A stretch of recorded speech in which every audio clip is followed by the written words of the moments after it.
구독자 수험생 여러분 안녕하세요. 상크니아스입니다. 이번 영상은 이윤규 변호사님의 공부의 본질 책을 읽어보고 수험생분들과 같이 공유해보면 좋을 만한 내용 바탕으로 제 개인적인 의견을 같이 나눠보는 영상입니다. 같이 다뤄보고 싶은 부분은 아무리 해도 변화 없는 정체기를 버티는 법. 자, 이 부분 제가 한번 읽어보고 또 제 개인적인 의견도 같이 한번 나눠볼게요. 열심히 무언가를 배우고 아웃풋을 내기 위해 연습했음에도 눈에 띌 만한 성과가 나오지 않는 경우가 많다. 객관적으로 좋은 평가를 받지 못하면 개인적으로도 굉장한 침체에 빠지게 된다. 내가 과연 이것을 할 수 있을까? 라는 생각이 점차로 계속 해도 될까? 라는 생각으로 바뀌게 되는 것이다. 그런데 공부는 계단식이라는 말이 있다. 일정량 이상의 공부가 쌓이기 전까지는 결과가 잘 나오지 않는다는 것이다. 물론 이것은 먼저 같은 길을 가본 사람들의 말을 모은 것. 다시 말해 경험적이고 기나적인 것에 불과하다고 생각할 수도 있겠다. 그러나 나는 이러한 결론이 일리가 있다고 생각한다. 정체기. 자, 축하할 일 한번 볼게요. 먼저 내가 변화가 없고 정체되었다고 느끼는 이유에 대해서 한 번쯤 생각을 해보면 좋겠다. 그것은 왜일까? 정말로 변화가 없고 정체되어 있다고 하더라도 공부나 일에 대한 욕심이 없는 사람에게는 그런 감정 자체가 발생하지 않는다. 오르고 싶어하는 사람에게 평지는 괴롭게 느껴지겠지만 애초에 그런 생각이 없는 사람에게는 평지는 평지일 뿐인 것이다. 따라서 정체기가 왔다는 느낌이 들 때에는 먼저 자기 자신을 칭찬해 주어야 한다. 이 부분이 좀 인상적이었던 것 같아요. 내가 그와 같은 감정을 느낄 정도로 열심히 몰두하고 있다는 의미이기 때문이다. 혹시 다른 사람과 비교해서 내린 결론은 아닌가? 자, 이 부분도 한번 읽어볼게요. 그리고 이후에는 냉정하게 한번 되돌아볼 필요가 있다. 혹시 내가 느끼는 감정이 조바심은 아닌지, 본래 그 일이나 공부가 진행되어야 하는 속도를 내가 아니라 남을 기준으로 잡은 것은 아닌지를 말이다. 만약 다른 사람의 기준으로 내 속도를 평가하였다면 그것은 단순한 조바심에 불과한 것이다. 내가 나를 위한 개인화된 방법을 찾아내고 그 효용을 알게 되는 것 역시 지금 하고 있는 배움의 과정에 포함되어 있다.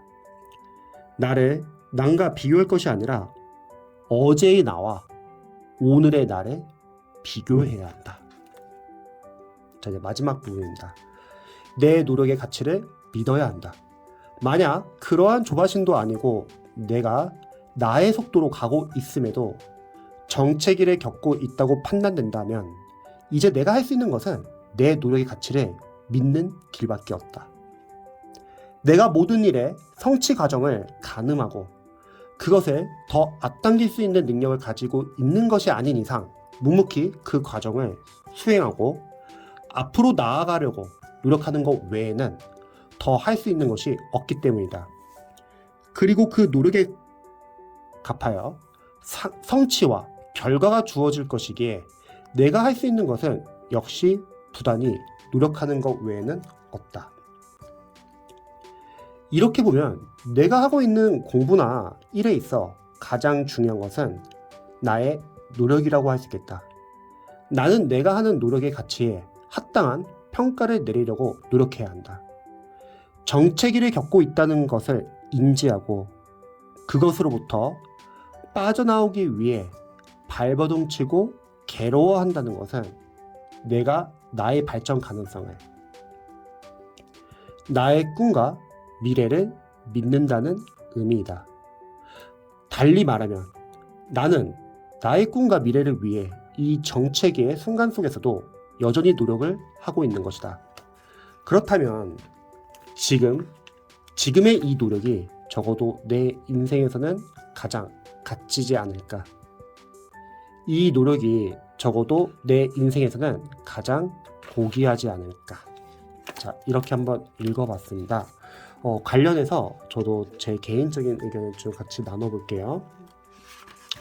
우선 이제 뭐 공무원 수험생분들 또는 경찰 그리고 소방직을 준비하시는 수험생분들이 이제 시험을 준비하면서 과목별로 정체기가 있잖아요, 보통.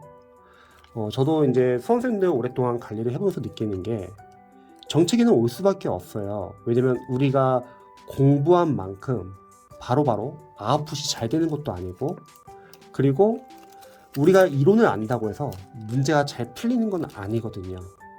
뭐 영어를 예를 들자면 우리가 만약에 뭐 영어 문법 이론을 달달달 암기를 했어요. 하지만 그 문법이 포인트가 들어가 있는 문제를 풀 때는 이론을 아는 것과 문제를 푸는 건 또 별개인 경우가 많거든요.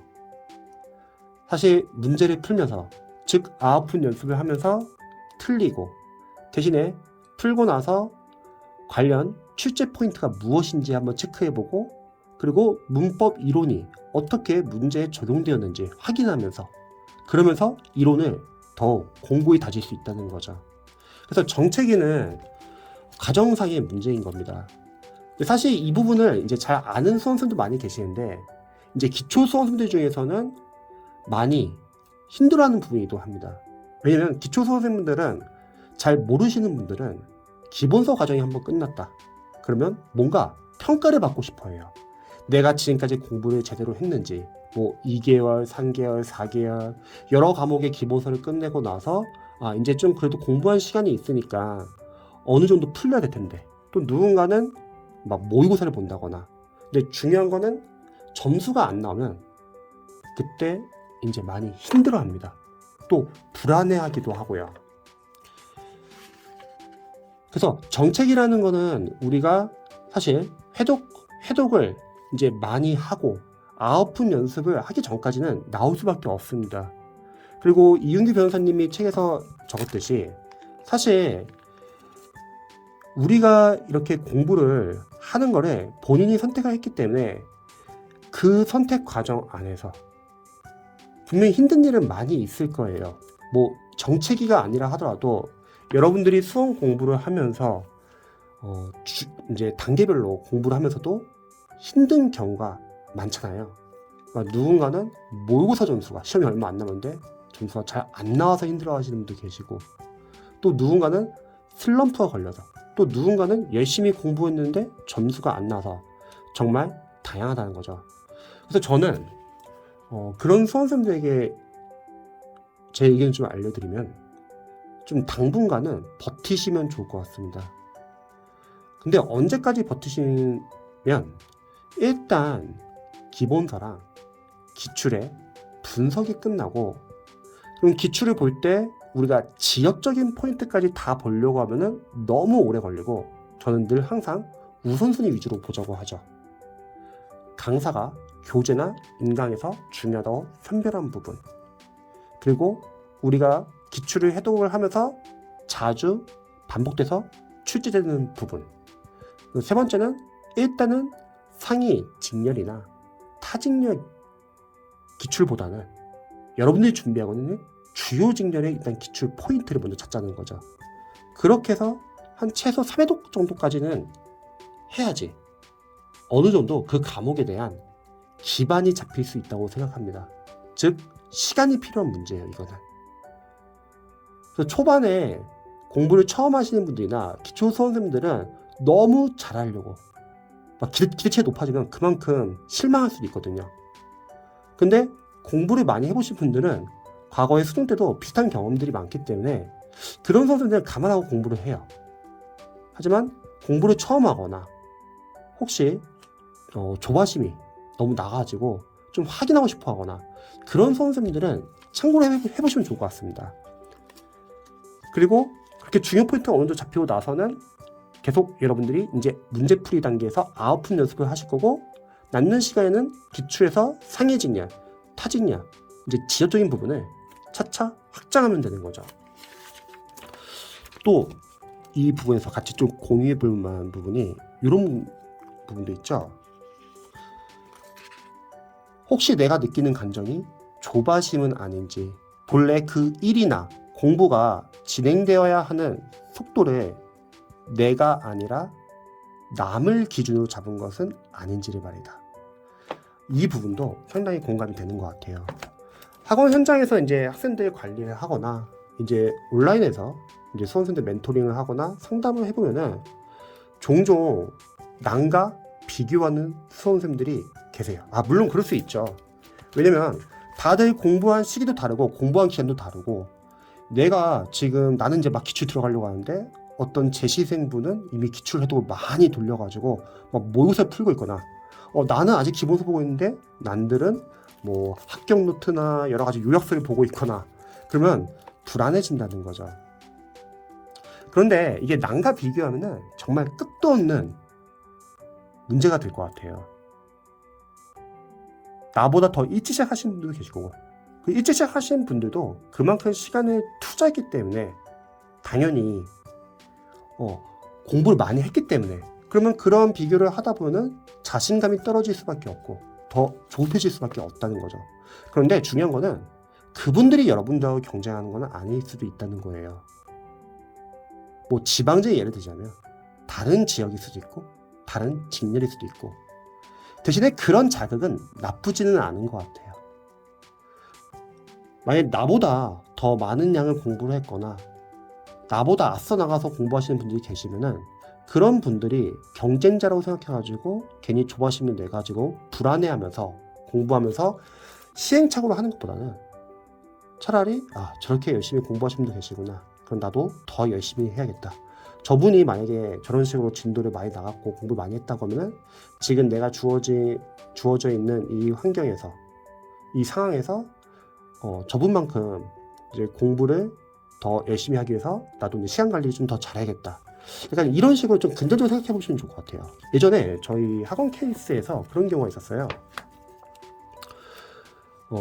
수험생분들이 그때 인천시 행정직을 합격을 많이 했었어요. 그리고 이제 교육 동기, 이제 교육을 받을 때 동기들하고 저분 학원에서 많이 봤던 분인데 서로 얘기는 안 했지만 학원에서 이제 자주 보였던 이제 얼굴에 선생님이 계시는 거죠. 그리고 합격하고 나서 이제 학원 와서 찾아와서 이제 저랑 같이 대화했을 때도 그런 얘기를 하더라고요.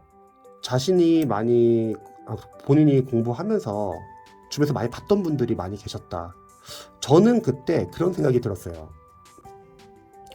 어떻게 보면은 다들 경쟁자로 생각할 수 있는데, 보통 인원을 뽑을 때 뭐 한두 명 뽑는 게 아니라 그래도 여러 명 뽑을 때도 많잖아요. 그러면 같이 공부하시는 분들은 경쟁자라기보다는 다 같이 합격해야 하는 분들. 만약 20명 뽑는다면 다 같이 20명 안에 들어가면 되는 겁니다. 다들 각자 주어진 상황에서 각자의 사진을 가지고서 열심히 공부하고 있는 거잖아요. 그러니까 경쟁자가 아니라 다 같이 합격하면 되는 거예요. 뭐 면접 스터디를 한다 했을 때 그분들이, 스터디를 하시는 분들이 경쟁자가 아니라 같이 합격하면 되는 거죠. 그래서 사실은 경쟁자는 바로 자기 자신이죠. 자기 자신과의 싸움. 이 부분이 인상적이었어요. 어제의 나와 오늘의 나를 비교해야 한다. 즉 비교의 대상은 내가 어제보다 오늘 더 열심히 공부를 했는지, 이런 식으로 여러분들이 생각을 해보시면은 부담이 그래도 좀 더 줄어들지 않을까 싶습니다. 자, 관련돼서 한번 제 개인적인 의견도 한번 나눠봤고요. 공무원, 경찰, 소방, 그리고 편입 관련해서 혹시 궁금하신 점이나 수험 상담 필요하신 분들은 댓글 남겨주시면 제가 답변 드리도록 하겠습니다. 영상 봐주셔서 감사합니다.